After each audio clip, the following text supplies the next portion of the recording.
Taste This is brought to you by Visit Oakland. Cold ones on the sunny side of the bay. Craft brews on the Oaklandale From classic recipes to seasonal flavors, all influenced from the town. Beer lovers can join local brew masters in outdoor beer gardens and sleek tasting rooms. There's a space that matches any mood. Visiting all the breweries on the Oakland Ale Trail Passport allows you to redeem an exclusive Oakland growler. Your next pint is waiting at oaklandaletrail.com. We have a saying in the wine business that it takes a lot of beer to make great wine. Well, with the amount of wine that I consume, I better know how to make beer. I'm Leslie Sbrocco. Come on and taste this. I'm here at Craft Brewer Benoit-Casper, which is in Richmond, and I'm with Tim, who's the head brewer, and Chris, who's the assistant brewer. So I guess that just makes me the drinker? You guys the expert. The apprentice and the drinker. The ingredients really of beer are pretty simple, aren't they? So we got water, we know that. Yeah. And then what else is here? So right here we have the malt. It's pretty much what all beers are made with. It's either two-row or Pilsner malt. We have some roasted malt here. People sometimes think these darker beers are really heavy. No, not the case. It's the color comes from that roasting, which you can really taste and smell. Yeah.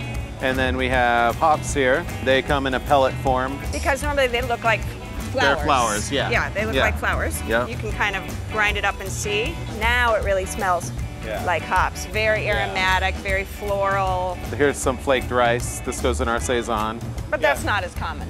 It's not that common, yeah. And then yeast. Yeah, this is a liquid form of yeast. And that's the yeast that goes into making the beer. So that's it? That's all you got to make these? Yep. All right, take me through the process. Get my hands dirty. Tell me how we're making beer. So our first process here is the grain. It's going to go into the mill.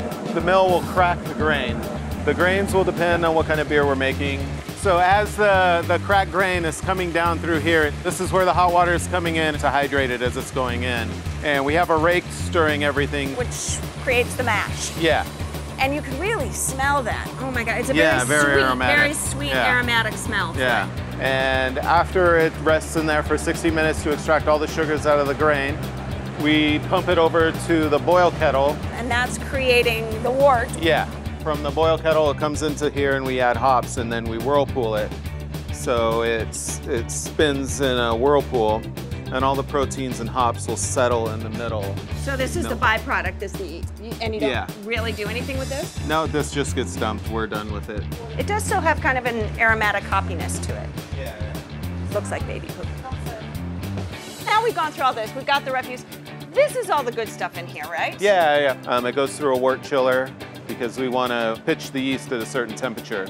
These are our fermenters. Right, because now you have sugar, you have yeast, now you can ferment it into beer. Yeah, exactly. Lagers take 6 weeks, and ales 2 to 3 weeks. All right, we have the ingredients, we know the process. Let's get to the fun part, the beer. Yeah. I've been waiting. Yeah. I've been waiting patiently. So here's our, it's a German alt beer.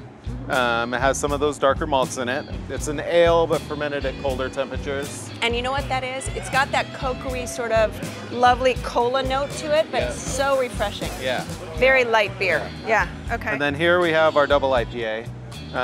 So that has a lot of hops in it after fermentation. Double IPA. I'm going for the International Bitterness Units, the IBUs over the top. So that's around like 9%, yeah.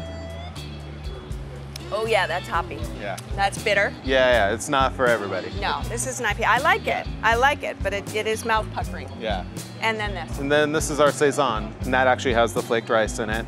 So good. What I love about Saison is this creamy kind of character, but with a very citrusy brightness to it. Yep. Yeah, so it really is, you could drink a lot of those. All derived from the yeast, yeah. Fantastic stuff. All right, good beers. Well, cheers, my dear. Cheers. I gotta load the grinder. Woo!